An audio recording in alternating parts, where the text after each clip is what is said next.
¿Qué significa para nosotros meditar la pasión de Jesús? No se trata simplemente de hacer un recuerdo de lo que pasó hace 2000 años, no se trata simplemente de traer a la memoria las escenas de la vida de Jesús, de los últimos días de la vida de Jesús. Meditar implica que tomemos, que agarremos ese misterio y lo hagamos propio, ¿no? Dios no es como una fotografía del pasado, sino que es más bien como la lluvia, ¿no? Entonces lo que hacemos es, cuando hacemos estas meditaciones, es salir, abrir las manos para recibir esa lluvia que está cayendo.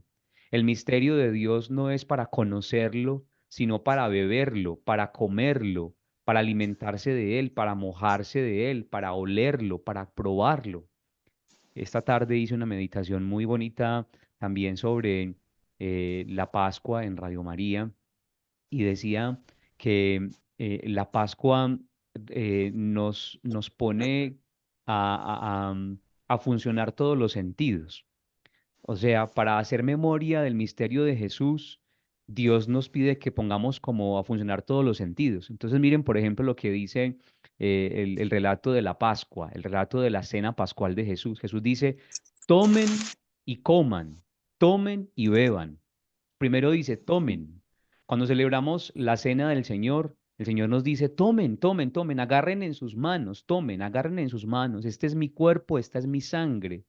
Entonces, en primera instancia, el Señor nos dice, miren, mi pasión, mi comida, mi Pascua es para que la tomen, para que la agarren en sus manos. Hay una materia que pueden tocar y allí estoy yo. Entonces, meditar en la pasión, muerte y resurrección del Señor es saber que estamos agarrando el misterio, que estamos tocando a Jesús en su cuerpo y en su sangre. Pero además de eso, el Señor le dice a sus discípulos, coman y beban, esto es mi cuerpo, esta es mi sangre. Entonces la pasión de Jesús también es para tomar, para probar, para saborear, para comerla. Ahí está el sentido del gusto. Estamos comiendo a Jesús, probando a Jesús, estamos gustando del Señor.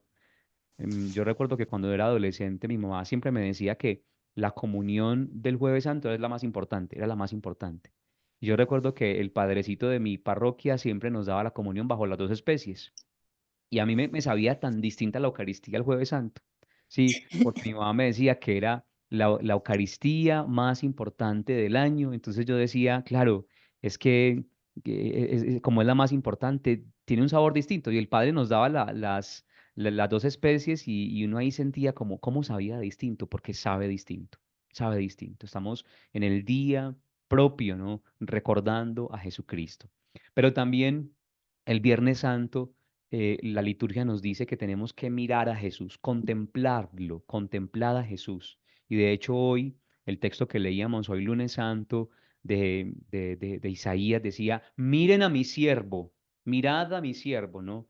Entonces el sentido del Viernes Santo es la mirada. La cruz es para mirarla. La cruz del Señor es para observarla, para detenerse en ella, para contemplarla, ¿no? La palabra contemplación significa quedarse mirando, quedarse viendo, ¿no? Y es una mirada muy fija, muy atenta, casi que embebida, una mirada que lo obliga a uno a detenerse. Hay cosas que a uno lo obligan como a detenerse, ¿no? Hay paisajes, por ejemplo, cuando uno va al mar, ¿no? Cuando uno va a un lugar donde hay mucha belleza, uno no puede como pasar de largo sin mirar mucho. Entonces es la contemplación. Pues la liturgia nos dice que el Viernes Santo se contempla a Jesús. Hay que mirar a Jesús, pero no a Jesús resucitado. Atención a esto, es a Jesús crucificado. El Viernes Santo se contempla a Jesús y a este Jesús crucificado.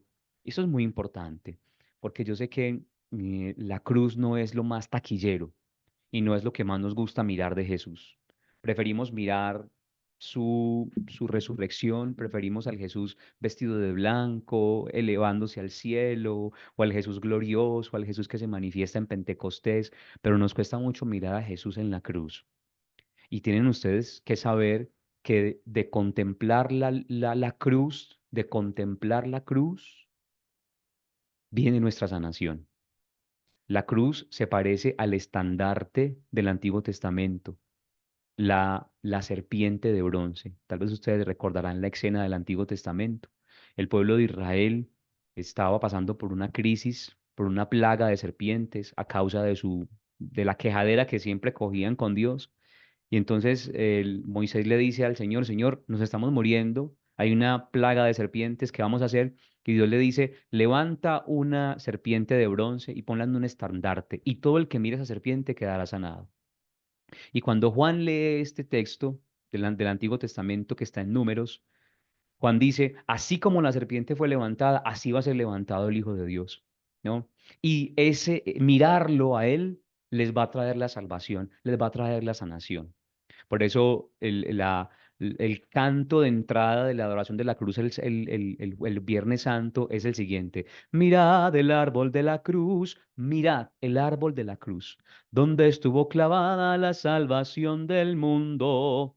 Mirad el árbol de la cruz donde estuvo clavada la salvación. Mirad, miradlo y quedaréis radiantes, contempladlo. Miraréis al que traspasaron. Miren, la mirada el Viernes Santo es muy importante.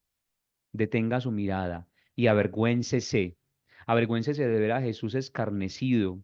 Como decía bellamente Teresa, no me duele, mi Dios, para quererte el infierno tan temido, ni el cielo que me tienes prometido.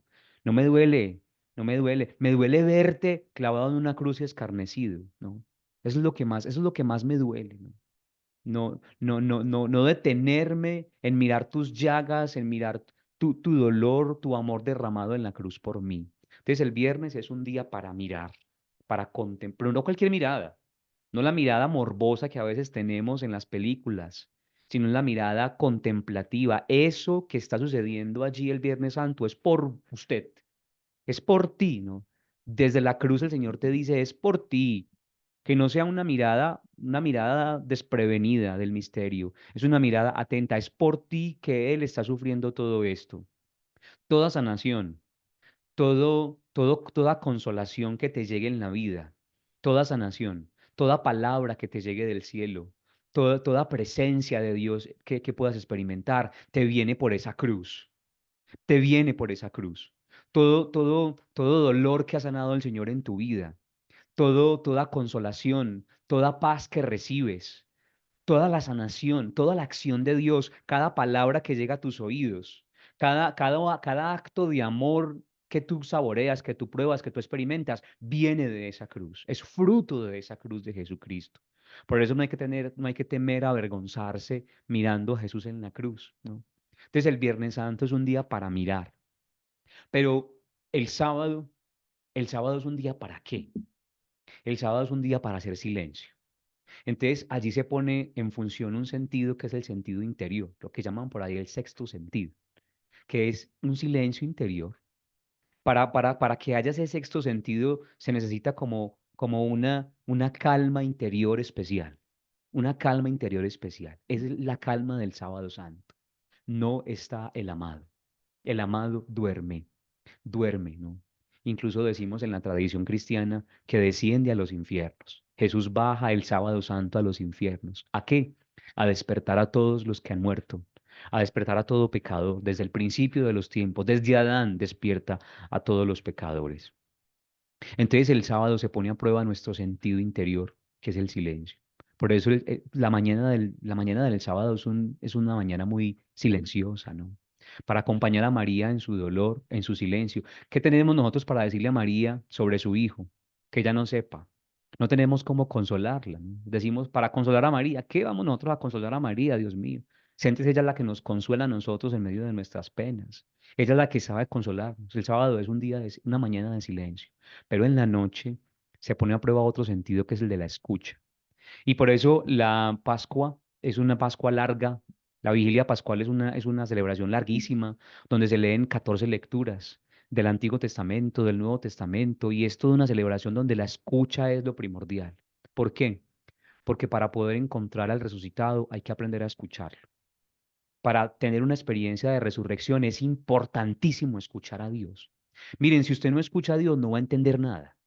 Si usted no escucha la palabra, no vamos a comprender nada. Por eso es importante este momento y este espacio de encuentro con la palabra y de encuentro con Dios. Es importantísimo este momento. Yo les agradezco mucho que estén aquí y este acto de confianza también en mí, porque es a través de la escucha de la palabra que vamos a despertar de nuestros sepulcros, de nuestras tumbas. Dios a través de su voz nos llama, ¿no? Nos despierta. Y por eso el sábado santo en la noche, el sentido que se pone a prueba es el sentido del oído, ¿no? Ya tenemos ahí cuatro sentidos, ¿no? Tomar, el tacto, beber y comer, el gusto. El viernes nos dicen, vean, miren al que traspasaron, miren, contemplen la cruz. El sábado se nos habla de la escucha, pero nos falta uno, el olfato. Y por ahí vamos a comenzar en esta noche. Vamos a comenzar hablando del olfato, porque resulta que antes de que Jesús padezca, comienza su preparación para ese padecimiento. Y comienza de la mejor manera. Y vamos a visitar en este momento lo que les decía hace un momento cuando iniciamos, una meditación en torno al Evangelio que nos acompaña durante todo este año en la liturgia de la palabra, ¿no? Cada año tenemos un Evangelio que nos acompaña. Este año vamos a estar leyendo el Evangelio según San Marcos. Entonces vamos a contemplar la pasión en la medida de lo posible desde San Marcos. Vamos a tomar también algunos elementos de San Juan, porque es imposible no pasar por San Juan, pero sobre todo vamos a hablar de San Marcos. ¿Cómo, cómo nos relata San Marcos la pasión del Señor? Aquí comenzamos, ¿no? Así que tomen aire, vamos a comenzar esta reflexión, esta meditación. ¿Cómo comienza Marcos a hablarnos de la pasión del Señor? Pues San Marcos nos dice que Jesús comienza su padecimiento cuando llega a Jerusalén, ¿no? Entonces lo voy a invitar a que abra el Evangelio según San Marcos en el capítulo 11, San Marcos 11. San Marcos nos habla de una semana, ¿no? La Semana Santa en San Marcos. Comienza en el capítulo 11 y termina en el capítulo 16 del Evangelio, ¿no? Entonces, allí en el versículo 1 comienza diciendo, cuando se aproximaba a Jerusalén, cerca ya de Betfagé y Betania, al pie del monte de los olivos, envía a dos de sus discípulos diciéndoles, vayan al pueblo que está enfrente de ustedes y no bien entren en él, encontrarán un burrito atado sobre el que no ha montado todavía ningún hombre. Desátenlo y tráiganlo. Ahí comienza el ministerio de Jesús en Jerusalén. De hecho, mi Biblia, por ejemplo, que es la Biblia de Latinoamérica, la Biblia de Jerusalén latinoamericana, dice Ministerio de Jesús en Jerusalén. Ahí comienza la Semana Santa. Entonces Marcos es el que nos habla de una Semana Santa, ¿no? Entonces ese primer día Jesús entra en Jerusalén y es, digamos, la entrada triunfal, ¿no? Lo que hicimos el domingo pasado, el domingo de Ramos, Jesús entra en Jerusalén en una entrada llena de un montón de significados. Lo voy a explicar en una sola palabra. Jesús entra por una puerta montado en un burrito. Y resulta que en aquella época el emperador romano entraba por la puerta contraria a Jerusalén y por esa puerta entraba el emperador con sus caballos, con su armada, con toda su tropa militar y era todo una procesión imperial. Así se llamaba, la procesión imperial. Entonces Jesús, que nos ha hablado todo el Evangelio de San Marcos del reino de los cielos, entra en Jerusalén montado en un burrito en contravía del Imperio Romano, que hacía también su procesión imperial y que consistía en toda la violencia, en todos los símbolos de la guerra y todos los símbolos del poder. Jesús se presenta al inicio de la Semana Santa como el rey distinto, como el rey que aparentemente no tiene ningún poder militar, pero es un rey que trae el reinar de Dios a nuestro mundo. Por eso la canción del Domingo de Ramos es Reine Jesús por siempre, reine su corazón en nuestra patria, en nuestro suelo, ¿no? Eso es lo que cantamos el Domingo de Ramos. Le decimos al Señor, queremos que venga tu reino. Y ese grito, para que de una vez entremos en la meditación, el grito del Domingo de Ramos, el grito del Domingo de Ramos, Hosana en las alturas, bendito el que viene, el nombre, ese grito es un grito antipolítico, anti, anti ejércitos, anti guerra, anti toda la violencia del mundo, ¿no? Anti todo el orden político que tenemos en el mundo, ¿no? Nosotros a veces solemos poner nuestra confianza en los poderes de este mundo. Y Jesús nos dice, no pongas tu confianza en los poderes políticos de este mundo, ni en el orden político de este mundo, sino en mi reinado. Yo quiero ser tu rey. Entonces el domingo de Ramos es el día para que nosotros nos asinceremos con Dios y le digamos si es o no es nuestro rey. Hey, ¿Jesús es tu rey o no es tu rey? Si es tu rey, tienes que saber que viene a ti montado en un pollino, que viene a ti montado en un burrito. No esperes de este rey un levantamiento contra las dominaciones de este mundo. No esperes de este rey un levantamiento en armas para vencer las potestades de este mundo que pretenden ser poderosas. Espera de este rey la paz. Este rey te viene a traer la paz y por eso viene montado en un pollino, en un burrito, diciendo es que no tengo poder, es que no quiero tener el poder militar que tú deseas y el poder de resolverte los problemas que tú deseas. Quiero entregarte la paz, el príncipe de la paz. Se cumple en este domingo de Ramos, se cumple la profecía del profeta Isaías, que decía, Él es el príncipe de la paz. Y así comienza San Marcos. San Marcos nos empieza a decir, entonces Jesús entra, ¿no? Y dice que muchos extendieron, versículo 8, muchos extendieron sus mantos por el camino, otros follaje cortado de los campos. Los que iban delante y los que le seguían gritaban, Hosana, bendito el que viene en nombre del Señor. La pregunta del domingo de Ramos es, ¿deseas que Jesús sea tu rey? ¿O estás buscando otros reinados? ¿O estás apegado a otros reinados? ¿Cuál es el rey al que tú le quieres entregar el corazón? Miren, y hay muchas ofertas, y en nuestro mundo hay muchas ofertas, pero el Señor sigue preguntándonos desde el burrito, ¿tú quieres que yo sea tu rey? Ten en cuenta que mi reinado es un reinado distinto. Mi reinado implica la cruz. Mi trono es la cruz. Mi trono no es el ejército, no es el trono del emperador romano ni el emperador de ninguna época. Mi trono es la cruz. ¿Quieres que yo sea tu rey? Es la pregunta que nos hace el Señor en el Domingo de Ramos. Después de esto, San Marcos nos habla de una serie, estamos en el capítulo 11. Abra su Biblia, por favor, para que se ubique y sepa dónde estamos. Entonces, capítulo 11, San Marcos. Por allá en el versículo 2 hay una escena de una higuera que está en relación con el tema del templo. Jesús entra en un montón de controversias cuando llega a Jerusalén. Por eso les digo que ahí comienza la pasión de Jesús, ¿no? Porque comienzan como todas las discusiones, las controversias de Jesús con el templo, con el problema de los sacerdotes, los fariseos que quieren matarlo, etcétera, etcétera, etcétera. Y todo ese ministerio en Jerusalén se da en varios días. Entonces, dice en el versículo 12, estamos en el domingo, ¿no? Domingo de Ramos. Luego dice el versículo 12, entonces dice, al día siguiente, es decir, lunes, estamos el lunes santo. ¿Qué pasa el lunes santo según San Marcos? El tema de la higuera, ¿no? Entonces, al día siguiente, saliendo ellos de Betania, sintió hambre y viendo de lejos una higuera con hojas, fue a ver si encontraba algo en ella. Acercándose a ella no encontró más que hojas, es que no era tiempo de higos. Entonces le dijo que nunca jamás coma nadie fruto de ti. Y sus discípulos oían esto. Pues el desenlace de esta historia es que la higuera termina secándose y en el intermedio de la escena de la higuera está el tema del templo. Jesús entra al templo, ahí ustedes recuerdan, él se enfurece, agarra y tú tira todo, tira las mesas de los cambistas y no sé qué. Pues bien, ¿qué pasa el lunes santo según San Marcos? Jesús purifica el templo. Es decir, Jesús realiza un acto profético en el templo, con el cual le dice a todos sus contemporáneos, parece ser que la religión está sin fruto. Así como la higuera estaba sin fruto, el templo está sin fruto, porque se han dedicado a otras cosas y el culto que se ofrece en este templo no es un culto agradable a Dios. Mi casa será casa de oración y ustedes lo han convertido en algo que no es. Luego, dice otra vez el versículo 20, eh, al pasar muy de mañana, vieron la higuera que estaba seca hasta la raíz. Ya estamos entonces en el día martes, ¿no? Y el día martes pasan otros sucesos, entonces hay otra controversia con las autoridades judías y etcétera.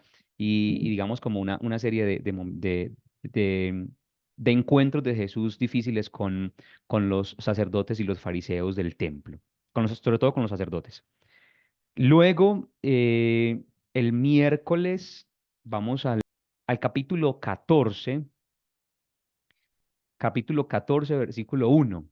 Ahí comienza el miércoles. Entonces, lunes, domingo de Ramos, lunes el tema de la higuera, martes siguen las controversias, miércoles entramos ahora sí a la pasión propiamente de Jesús. Comienza, digamos, como todo el relato de la pasión de Jesús.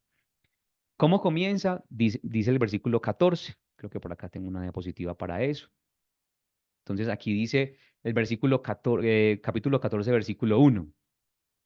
Faltaban 2 días para la Pascua y los ácimos. Los sumos sacerdotes y los escribas buscaban cómo prenderle con engaño y matarle. Así comienza, digamos, como San Marcos a contarnos la pasión de Jesús. ¿Qué significa la palabra pasión?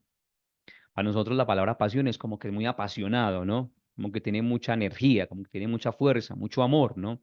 Pero la palabra pasión en realidad viene de una expresión latina que es la expresión pasio, que significa padecimiento. Entonces, cuando hablamos de la pasión, estamos haciendo referencia al padecimiento de Jesús. Y atención a esto. Miren cómo comienza la pasión de Jesús según San Marcos.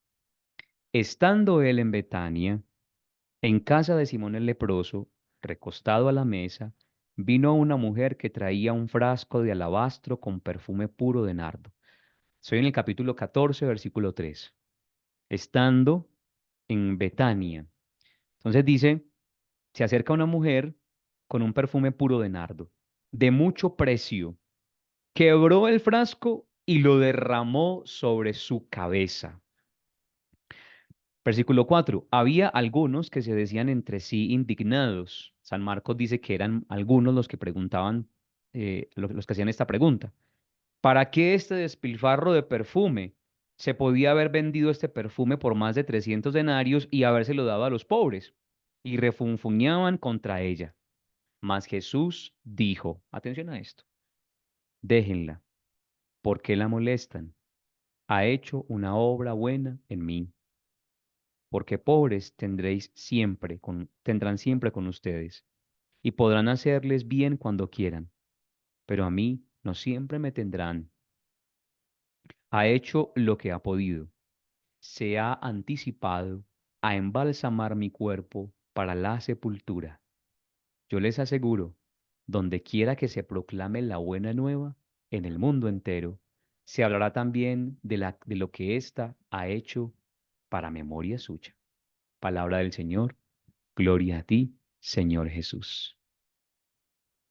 La unción en Betania tiene que ver con el olfato de la resurrección, con el olor de la resurrección. Jesús dice, ¿qué ha hecho esta mujer conmigo? Ha embalsamado mi cuerpo para la sepultura, ¿no? El nardo es el olor del Mesías. Jesús huele a nardo.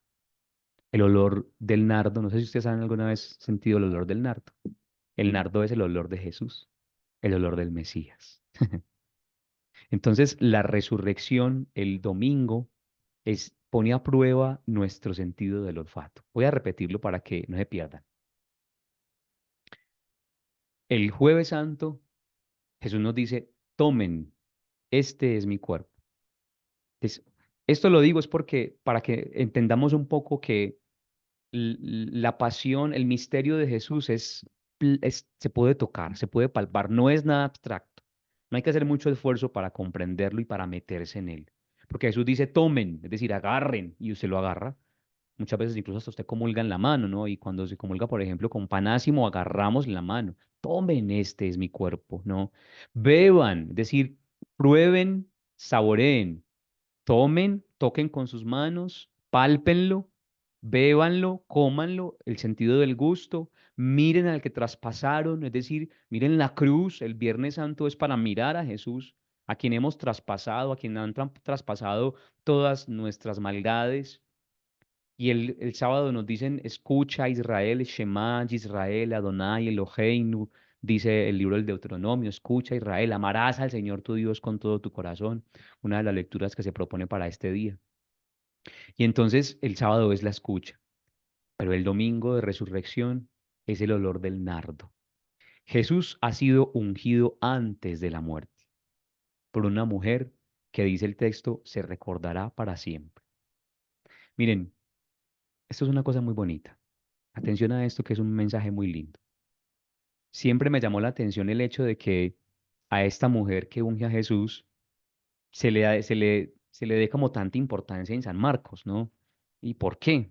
Y el San Marcos dice, San Marcos que no es de elogios, porque San Marcos casi nunca elogia a nadie, no, no, nunca. De hecho, a los discípulos les dice, ustedes no entienden nada, no, brutos.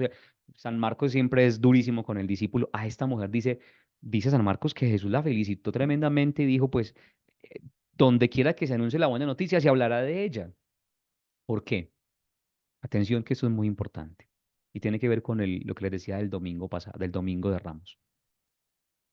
Esta mujer que unge a Jesús, ha caminado con Jesús, ha hecho todo el camino y ha estado atenta a sus palabras. Y tal vez escuchó las veces que Jesús dijo, el Hijo del Hombre tiene que ser entregado y morir. Y esta mujer unge a Jesús antes de su muerte. Es decir, que esta mujer está anunciando la muerte del Señor, esta mujer está ungiendo el cuerpo del Señor, a pesar de que no comprenda muy bien lo de la muerte, a pesar de que tenga que morir el Mesías. Mm, Yo no sé si nosotros hacemos lo mismo con el Señor, ¿no? Si estamos dispuestos a entregarle nuestro mejor perfume, lo mejor de nuestra vida, a pesar de que esto no nos vaya a traer tal vez cosas buenas. Yo les he dicho a los que han estado conmigo en el curso de San Marcos, estamos en un mundo en donde el cristianismo no es la mejor opción. Si usted quiere ser cristiano, sepa que no es la mejor opción para el mundo en el que estamos, porque los cristianos tenemos que decir la verdad y tenemos que proteger a la familia y proteger los valores y empuñar la bandera de la paz y del amor y del respeto y, y el mundo actual no nos permite ni siquiera decir que somos cristianos. Entonces usted tiene que esconderse, ¿no? Entonces, yo no sé si si usted y yo estamos dispuestos a derramar el perfume de nuestra vida sobre Jesús, a pesar de que vengan las cruces, ¿no? Alguna vez, cuando estaba viviendo en Medellín, hubo una celebración muy bonita en la comunidad a la que yo pertenecía, Yeshua, y fue como un aniversario, ¿no? Y nos regalaron un tarrito de nardo, un perfume de nardo a cada uno, ¿no?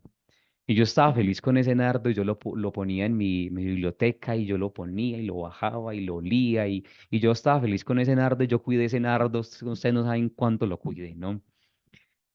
Casi como 3 meses yo lo cogía todos los días y lo olía y yo era feliz con ese nardo, me parecía maravilloso. Y un día, a pesar de que lo estaba cuidando tanto, no sé qué pasó y se me cayó un libro encima del otro y se regó el nardo, se rompió completamente la botellita y como dice la palabra, se esparció el olor de nardo por toda la casa. Y sentí en mi corazón que el Espíritu me decía, es que no estás hecho para conservarte, no estás hecho para ponerte en un mostrario, estás hecho para romperte. Como que el Espíritu me decía, estás hecho para que te rompas y que todo el mundo sienta tu olor. El texto es muy diciente. La Semana Santa de San Marcos es bellísima porque dice que la pasión del Señor comienza con una mujer que rompe un frasco carísimo. Es decir, que para poder contemplar la pasión del Señor es necesario romper un frasco carísimo. Para poder entrar en la meditación del misterio de Jesús es importantísimo quebrar cualquier frasco, por más caro que sea, y que el olor se esparza, que el olor se esparza. ¿Qué estoy diciendo? Que para contemplar el misterio de Jesús es importante romper cosas en nosotros, renunciar a cosas en nosotros que a veces valoramos demasiado. Aquí, ¿qué es lo que tú tanto valoras? ¿Qué es lo que puede valer incluso hasta cuántos denarios es que valía el perfume? ¿No? ¿Cuántos denarios? 300 denarios. O sea, el salario de un jornalero de todo un año. No, haga de cuenta, usted se gana el básico, ¿no? Serían aproximadamente unos, ¿qué será? $5.000, ¿no? Un perfume de $5.000, estamos hablando. Estamos hablando de esto. ¿Qué hay tan valioso en tu corazón que el Señor te dice que tienes que romper para poder entrar en el misterio de la cruz? Es más, para poder oler a resurrección. El olor de la resurrección, ¿de dónde sale? De un corazón sacrificado. Atención a esto. Y usted va a oler a resurrección cuando sepa sacrificar su corazón, cuando sepa entregar su corazón, cuando sepa romper en su interior aquello que para usted es demasiado valioso. ¿Qué más valioso para Jesús que sí mismo? Y Jesús dice, no, que se rompa este frasco. El signo de Jesús es el frasco de alabastro, carísimo, que tiene que romperse. Y cuando Jesús se rompe, emana la resurrección. Sin rompimiento no hay resurrección. Por eso también el domingo tiene un sentido. En el domingo de resurrección ponemos a prueba un sentido. ¿A qué huele la resurrección? Esta mañana estábamos en un retiro con una pequeña comunidad y una persona decía, yo siempre sentía que en la Pascua había una presencia. Esa presencia tiene un aroma, el aroma de Cristo. Volviendo al tema, quiero que quede como esto en el corazón. Si no hay un rompimiento de tu vida, si no te rompes, no va a haber resurrección. Usted hace rato le está pidiendo al Señor algo, ¿sí o no? Hace rato. ¿Qué? El Señor te dice, si no rompes el frasco, no va a haber resurrección. Listo, entonces después de el jueves, comienza entonces el jueves santo con la unción, perdón, no, estamos en el miércoles, este es el miércoles santo, comienza el miércoles allí con el rompimiento del frasco de alabastro y en contraste aparece Judas, ¡bu! Como hacen los judíos, ¡bu!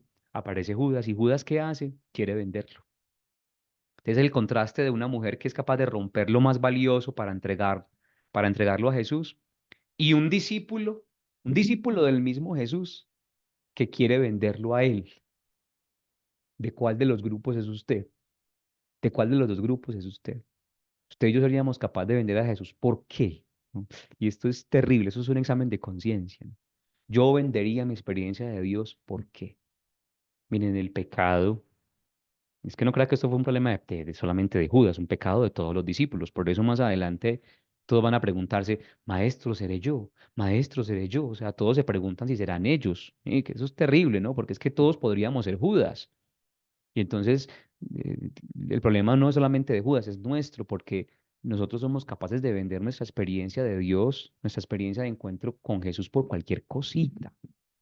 ¿Cuántas cosas bonitas hemos recibido nosotros de Dios? ¿Cuántas veces nos ha consolado, nos ha sanado, nos ha liberado, nos ha transformado la vida? Y llega la tentación, el dinero, llega la lujuria, llega la ira, llegan, bueno, nuestras pasiones, lo que nos compone a nosotros. Y uno dice, ¿sabe qué? Vendo a Jesús por lo que sea, por comer un poquito más. Bueno, pues ahí está el discípulo, ese es Judas, ¿no?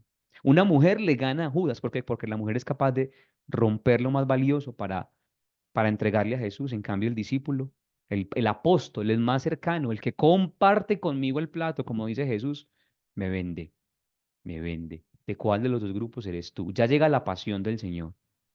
¿Decides romper tu corazón, romper lo más valioso que hay en ti para entregárselo a Dios? ¿O decides ser como Judas que quiere venderlo? Porque incluso por apego a eso que aparentemente es valioso.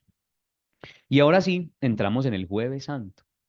El Jueves Santo dice el capítulo 14, versículo, em,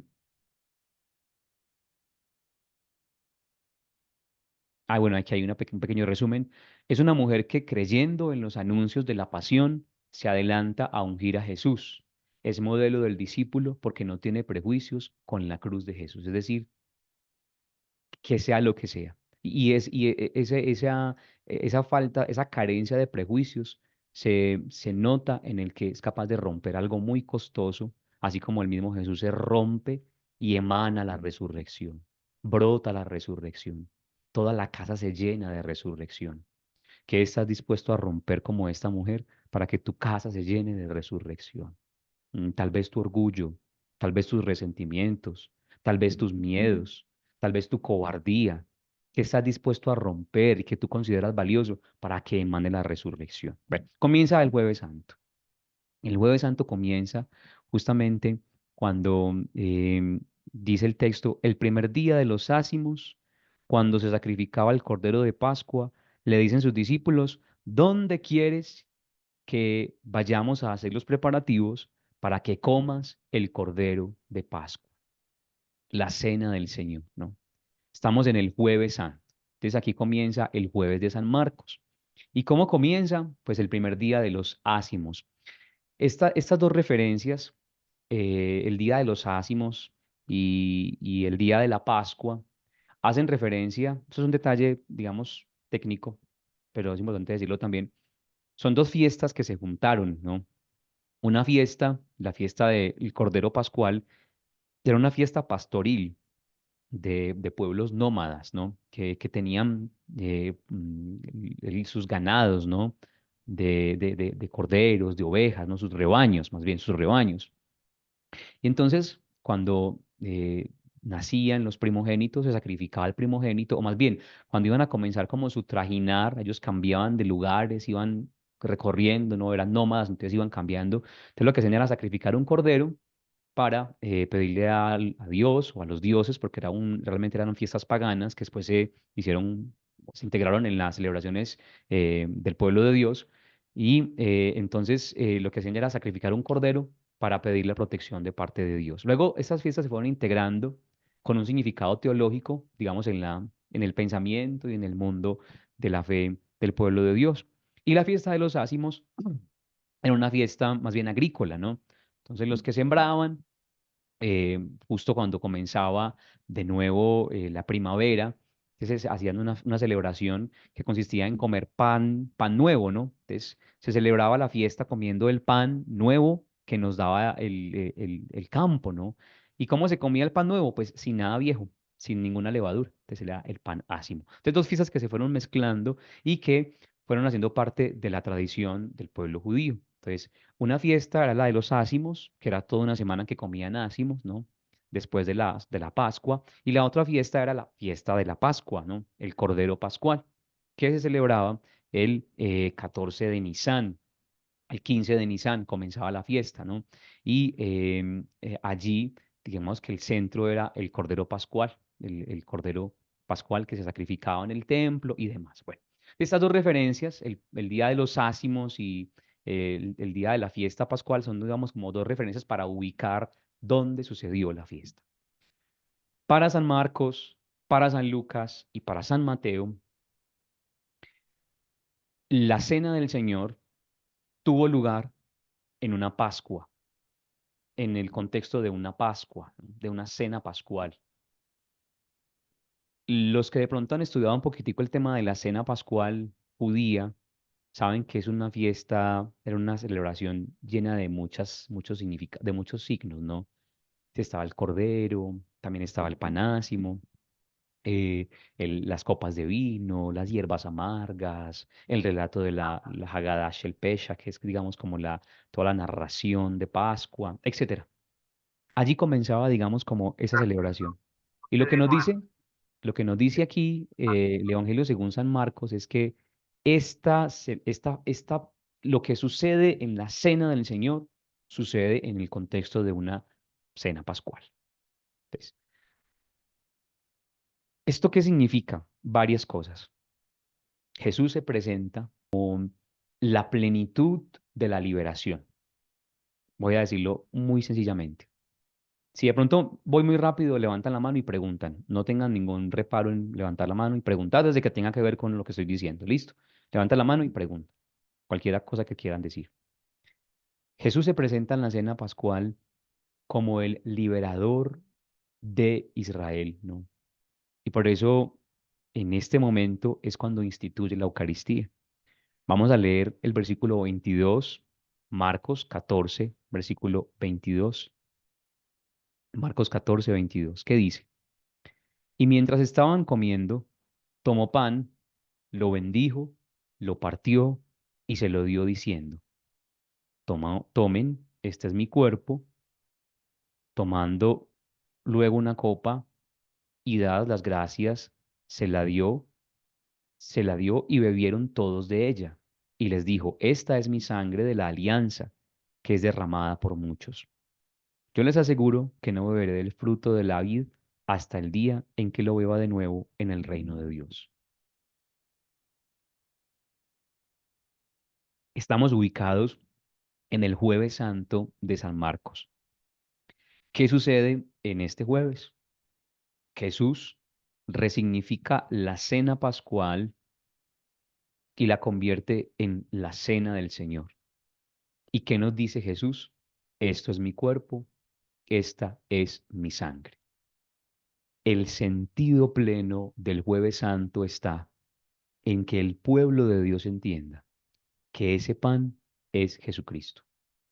Esto es mi cuerpo y esta es mi sangre. En el Antiguo Testamento, cuando Dios quiso sellar su alianza con el pueblo, dice el texto que Moisés asperjó la sangre de un cordero sobre todos, ¿no? Entonces la sangre, bueno, en primer lugar, Moisés lo que hizo fue que cubrió las puertas de las casas de los hebreos con sangre, ¿no? Entonces untó la sangre, ¿no? Luego, en el Sinaí, dice que Moisés agarró un hisopo y con la sangre del cordero bañó a todos los hebreos, ¿no?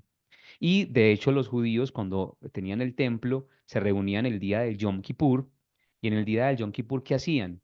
Ellos agarraban un cordero, lo sacrificaban, le sacaban la sangre y después de esto lo que hacían era que cogían la sangre y asperjaban a todos los judíos con esa sangre. Entonces usted iba al Yom Kippur, el día del perdón, era una celebración donde se proclamaba el perdón de Dios, se pedía el perdón de Dios, ¿no? Entonces usted salía untado de sangre, bañado de sangre, ¿no? Pues la sangre de Jesús no es para untarse. Atención a esto. Nosotros no nos untamos la sangre de Jesús como si fuera una cremita, la pomadita de la mamá. ¿Se acuerda que la mamá le echa a uno pomadas, ¿no? Cuando uno tiene un dolor, la mamá le echa una pomadita, ¿no? A veces unas pomadas todas malucas. La sangre de Jesús no es para untarse, ni tampoco es para asperjarse, para bañarse en ella. La sangre de Jesús es para tomarla, para beberla. El cuerpo de Jesús es para comerlo. ¿Qué significa comer? ¿Qué significa beber? Beber y comer, pues es un significado sumamente sencillo de explicar. Es apropiarse, apropiarse. Yo pongo en mi cuerpo, meto en mí el cuerpo de Jesús. Pero atención a esto, atención a esto. Todo lo que usted se come, usted lo asimila, su cuerpo lo asimila, ¿no? De hecho, la palabra asimilar es muy bonita porque es que toda la comida que entra a su cuerpo, hay un proceso digestivo, entra ahí entran ahí pues como el hígado y todo, pues en función de todos los órganos que descomponen los alimentos y se toman los nutrientes y todo lo que usted se come, usted lo asimila, ¿no? Y usted lo hace propio, ¿no? Usted, su cuerpo se convierte, se vuelve más grande, ¿no? Por eso es que usted cada vez es más grande y más grande y más grande, porque usted come mucho, entonces por eso asimila todo lo que come, lo asimila. Y hay gente que con mayor razón asimilan y asimilan, asimilan hasta que ¡pum! Casi que revientan, ¿no? Bueno, en fin, eso ya es un tema de gimnasio, pero bueno. El caso es que todo lo que usted se come, usted lo asimila. Pero la Eucaristía nos asimila a nosotros. Jesús en la Eucaristía nos asimila a nosotros. Es decir, cuando nosotros comemos, lo voy a decir así en términos muy crudos, cuando comemos y bebemos la sangre del Señor, no es Jesús el que nos come, perdón, no somos nosotros los que comemos a Jesús, sino que somos devorados por Jesús, somos comidos, es decir, somos asimilados por Él. ¿Qué es lo que quiere Jesús? Y con esto termino. ¿Qué es lo que quiere Jesús con el tema de la Eucaristía y por qué es tan importante el Jueves Santo? Jesús quiere escribir una alianza en nosotros. La antigua alianza había sido puesta en, en tablas de piedra. Entonces, ¿qué dijo el Señor? Simplemente estúdienla, conoce al Señor, medita estas palabras, cree en ellas, asimílalas, ¿no? Pero el pueblo no fue capaz. Cuando la ley está fuera de nosotros es muy difícil. Entonces, ¿qué promete Dios? Dios le promete a su pueblo lo siguiente, Jeremías capítulo 31, versículo 33. Jeremías 31, 33. Dice, sino que esta será la alianza que yo pacte con la casa de Israel después de aquellos días, oráculo del Señor. Pondré mi ley en su interior y sobre sus corazones la escribiré, y yo seré su Dios y ellos serán mi pueblo. Esta es la alianza. Pregunta, entonces, ¿por qué Jesús quiere entrar en mí? ¿Por qué me hace beber su sangre? ¿Por qué me hace comer su cuerpo? ¿Por qué es tan importante el jueves santo y la cena del Señor? Porque cuando comes a Jesús, Él se va a encargar de escribir su ley en tu corazón. Y en esto es muy profundo y realmente poderoso. Usted tiene que saber que cuando usted comulga, Jesús está escribiendo algo en su corazón. Jesús está haciendo algo maravilloso en su interior. Lo que pasa es que Jesús no es escandaloso, Jesús no quiere como darse a conocer, Jesús no tiene como el delirio nuestro de ser famoso y de ser muy reconocido. A Jesús no le interesa eso, Jesús quiere simplemente hacer el bien. Por eso es tan silencioso. Cada comunión es un momento en el que Jesús obra poderosamente en su interior. Es un alimento espiritual, pero también es físico. Cuando si usted y yo nos tomáramos en serio la Eucaristía, seríamos sanados de todo. Le robaríamos a Jesús todo milagro, porque está en mí, pero principalmente está en mí ¿para qué? Para escribir su alianza. Jesús está escribiendo su alianza, por eso dice, esta es la sangre de la nueva alianza. Jesús quiere escribir su ley en mí. ¿Y cuál es la ley del Señor? Este es mi mandato. Por eso el Jueves Santo se reconoce también como el día del mandato, el día del mandamiento nuevo. Este es mi mandamiento, que se amen unos a otros como yo los he amado. Y atención a esto. ¿Qué significa entonces que Jesús escriba su ley en mí cuando lo comulgo, cuando lo como, cuando lo bebo? Significa que Jesús me regala a mí las fuerzas para amar a los demás. ¿Qué hace Jesús en la Eucaristía? Regalarle fuerzas al creyente para amar a los demás. Eso es lo que hace el Señor. Entonces, miren, si nosotros no estamos creciendo en el amor desde la Eucaristía, algo está pasando en nosotros. Como dice San Pablo, no estamos asimilando el cuerpo de Jesús. No estamos discerniendo, perdón, es la expresión de San Pablo, capítulo 12 de Corintios creo que es. No estamos discerniendo el cuerpo de Jesús, capítulo 11 de Primera de Corintios. No estamos discerniendo. ¿Cómo así? Que vamos a comulgar ahí de cualquier manera, sin entender muy bien. Es más, y más que sin entender, es sin comprender, sin recibir, sin acoger a Jesús como pan de vida. Jueves Santo, Jueves Santo, es el día de la cena del Señor. ¿Qué sucede en esa cena? Jesús se entrega como pan. ¿Para qué? Para que dentro de mí, en mi cuerpo, o sea, es una cosa gráfica, es una cosa material, dentro de mí, Él pueda escribir la alianza que Dios quiere sellar conmigo. Y una vez estando dentro de mí, Jesús escribe esa alianza. ¿Y en qué consiste la alianza? Este es el mandamiento que les doy. Ámense los unos a los otros, como yo los he amado. Es decir, hasta la muerte. Entonces, una persona que vaya comprendiendo la Eucaristía desde esta óptica, desde esta intensidad, poco a poco va muriendo, poco a poco va quebrando el frasco, poco a poco se va quebrando a sí mismo porque va diciendo, "Ah, yo no importo, importan los otros. importan los otros. Y de ahí emana la resurrección. Es el Jueves Santo, es el día en el que el Señor nos dice, este es mi cuerpo, esta es mi sangre, ámense los unos a los otros. Y por eso el signo del lavatorio de los pies. El lavatorio de los pies es un signo del amor servicial de Dios. Como yo los he amado a ustedes, ámense ustedes los unos a los otros. Miren que es todo muy coherente, ¿no? Es una coherencia impresionante. Jesús dice, ¿qué significa amar a los otros? Pues sirva a los otros. El amor no es como que, ay, tan hermoso, tan bello, tan lindo, tan maravilloso, mi muñeco, No, no, no, eso es melosería, ¿no? El amor es quitarse, quitarse el orgullo, quitarse los trajes y ponerse una toalla y quedarse en una bata y agacharse a lavarle los pies a los otros. Miren, yo le aseguro que si usted manifiesta el amor a los otros lavándole los pies, un milagro va a pasar en su casa esta Semana Santa. Hay alguien a quien usted necesita lavarle los pies en su casa. Usted sabe a quién, ¿cierto? Usted sabe. ¿A quién necesita pedirle perdón? ¿Quién necesita un acto de su generosidad, de su bondad? Usted sabe quién es esa persona que está resentido, resentida con usted, que tiene una queja, que tiene una amargura, un dolor por su culpa. Miren, coja una toallita y una lavacara y lávele los pies a esa persona. Y yo le aseguro que va a suceder un milagro. Y no tiene que ser gráfico, no, no tiene que ser pues, tan literal. Haga un acto de servicio por esa persona y le aseguro que algo va a cambiar. Yo le aseguro, ¿no? Porque a veces creemos que tiene que cambiar los otros, ¿no? Que los otros cambien, que los otros se conviertan, que los otros...